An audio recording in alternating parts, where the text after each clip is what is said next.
Su madre biológica lo rechazó al nacer. Dejó la universidad y dormía en el piso de cuartos ajenos. Recogía botellas para comer. Lo despidieron de la empresa que él mismo fundó. Y dijo que ese despido fue lo mejor que le pasó en la vida. Esto es lo que nadie te cuenta de Steve Jobs. En 2005, Steve Jobs fue invitado a dar el discurso de graduación de la Universidad de Stanford. Era el hombre más influyente de Silicon Valley, el cofundador de Apple, el creador del Mac, el hombre que había revolucionado la industria tecnológica varias veces. Y en ese discurso, frente a los graduados más brillantes del mundo, dijo algo que nadie esperaba. Dijo que él nunca se había graduado de ninguna universidad y que eso era lo más interesante de su historia. Lo que contó ese día en Stanford es la historia real de Steve Jobs.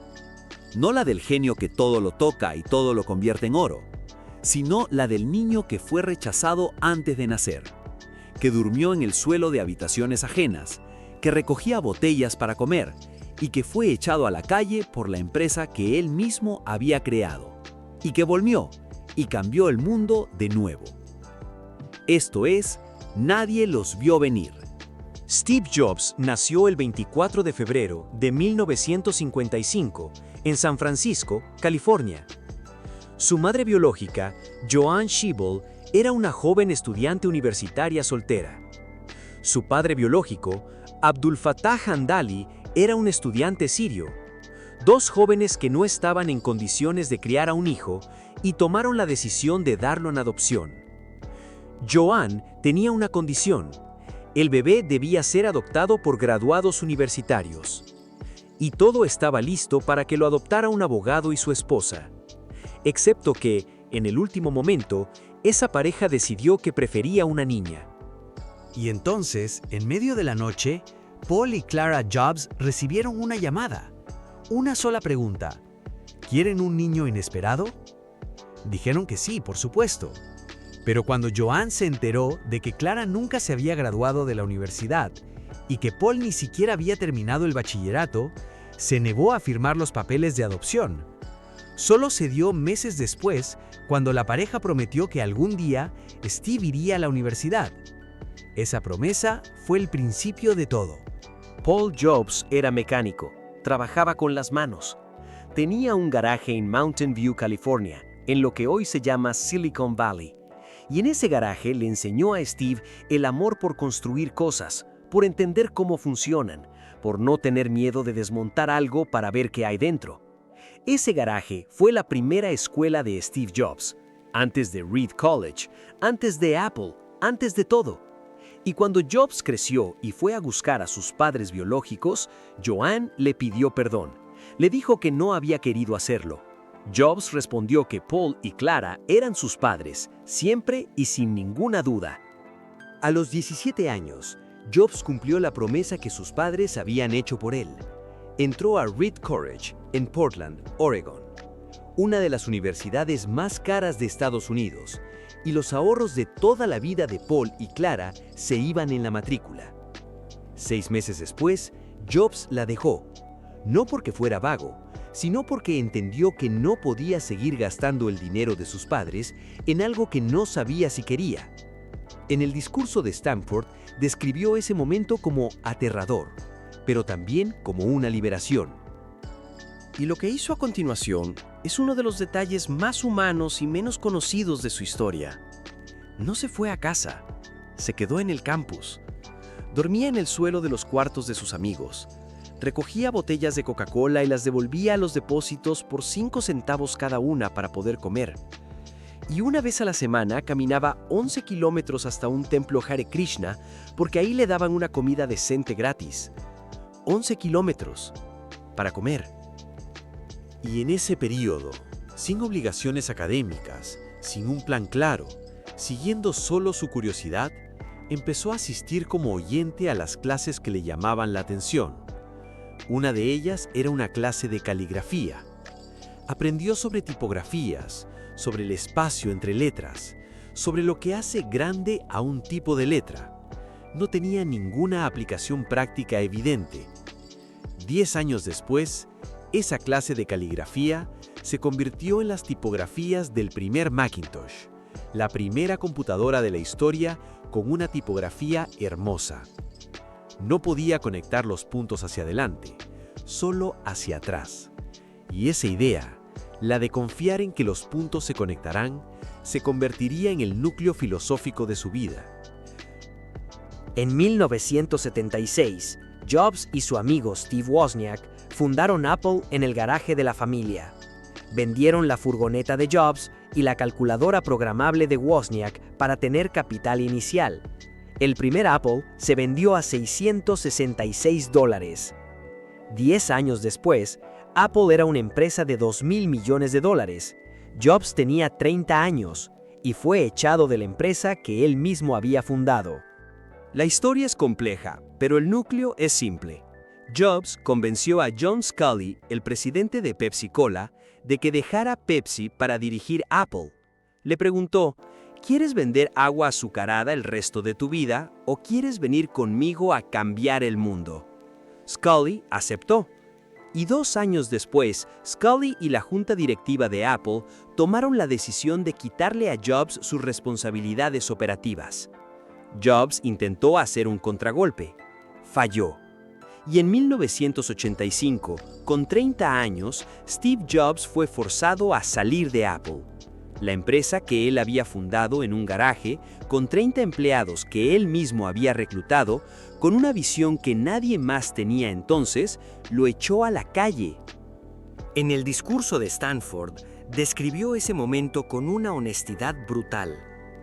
Dijo que lo que había sido el centro de toda su vida adulta se había ido de golpe, que no supo qué hacer durante meses, que sintió que había defraudado a toda una generación, que pensó en huir de Silicon Valley. Pero algo comenzó a abrirse paso. Todavía amaba lo que hacía. El despido no había cambiado eso, y decidió empezar de nuevo. Fundó Next, una empresa de computadoras de alta gama para universidades. La industria la consideró irrelevante. Luego compró los derechos de una pequeña división de animación de la empresa Lucasfilm por $10 millones. Nadie entendió por qué. Esa pequeña división se llamaba Pixar. En 1995, Pixar lanzó Toy Story, el primer largometraje de animación por computadora de la historia. El mundo enloqueció. Y Apple, que llevaba años en declive sin Jobs, compró Next por $427 millones y Jobs regresó a Apple como director ejecutivo. Lo que vino después ya lo conoces: el iMac, el iPod, el iTunes, el iPhone en 2007, el iPad, la Apple Store, la empresa más valiosa del mundo. Y en el discurso de Stanford, dijo algo que resume todo esto mejor que cualquier libro de negocios. Dijo: estoy muy seguro de que nada de esto habría ocurrido si no me hubieran echado de Apple. Fue una medicina horrible, pero supongo que el paciente la necesitaba. En 2003, Steve Jobs fue diagnosticado con un tipo raro de cáncer de páncreas. Al principio se negó a operarse. Buscó alternativas durante 9 meses. Cuando finalmente accedió a la cirugía, el tumor había crecido. Siguió trabajando, siguió presentando productos, siguió siendo Jobs hasta que físicamente no pudo. En agosto de 2011, renunció como CEO de Apple. El 5 de octubre de 2011, a los 56 años, murió. Pero antes de hablar de su muerte, hay que hablar de algo que dijo en ese discurso de Stanford sobre la muerte, porque es quizás la parte más poderosa de todo. Dijo que cada mañana se miraba al espejo y se hacía una pregunta: si hoy fuera el último día de mi vida, ¿querría hacer lo que voy a hacer hoy? Y dijo que cuando la respuesta era no, demasiados días seguidos, sabía que algo tenía que cambiar. Esa pregunta, tan simple, tan directa, fue la brújula que guió cada decisión de su vida.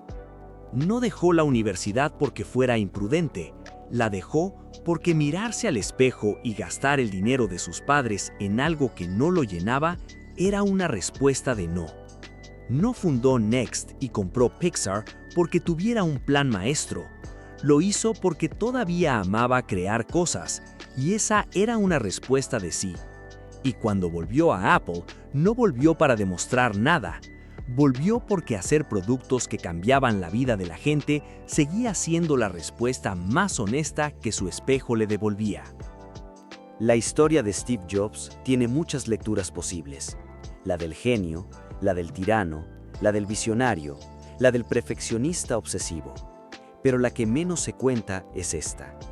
La del hombre que fue rechazado antes de nacer, que durmió en el suelo de cuartos ajenos, que recogía botellas para comer, que fue echado de su propia empresa, y que en cada uno de esos momentos siguió siendo fiel a una sola cosa, al amor por lo que hacía.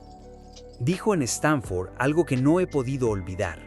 Dijo, la única manera de hacer un gran trabajo es amar lo que haces. Si todavía no lo has encontrado, sigue buscando.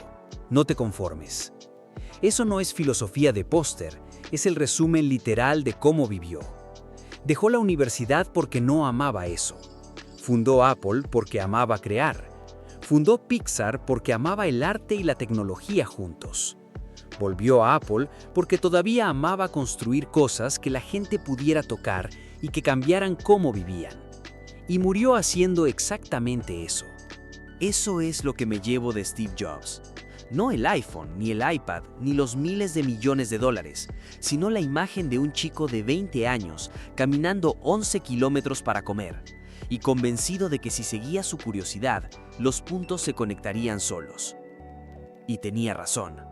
Suscríbete si quieres seguir escuchando estas historias. Cada semana, el peor momento de alguien que hoy el mundo admira. Porque detrás de cada triunfo hay una caída que nadie contó. Nadie los vio venir. Hasta la próxima.